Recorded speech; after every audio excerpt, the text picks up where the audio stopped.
بسم اللہ الرحمن الرحیم۔ گوجرانوالہ میں بیٹیوں نے مبینہ طور پر باپ کو رسیوں سے باندھ کر آگ لگا دی۔ متاثرہ شخص اسپتال میں دم توڑ گیا۔ پولیس نے مقتول کی بہن کی مدعیت میں مقدمہ درج کر لیا۔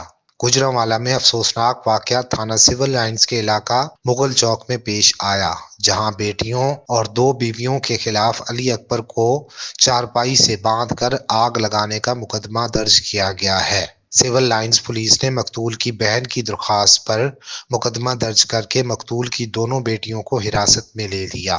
ملزمہ بیٹیوں نے دوران تفتیش الزام لگایا ہے کہ باپ نے دونوں بیٹیوں کو زیادتی کا نشانہ بنایا۔ پولیس کے مطابق مقتول علی اکبر نے 3 شادیاں کر رکھی تھیں اور اس کے 12 بچے ہیں۔ مقتول کی پہلی بیوی وفات پا چکی تھی اور اب وہ اپنی دوسری 2 بیویوں اور بچوں کے ساتھ کرائے کے مکان میں رہتا تھا۔ پولیس کے مطابق واقعہ کی تمام پہلوؤں سے تفتیش کی جا رہی ہے۔ آپ کو پھر بتائیں کہ گوجرانوالہ میں بیٹیوں نے مبینہ طور پر باپ کو رسیوں سے باندھ کر آگ لگا دی۔ متاثرہ شخص اسپتال میں دم توڑ گیا۔ پولیس نے مقتول کی بہن کی مدعیت میں مقدمہ درج کر لیا۔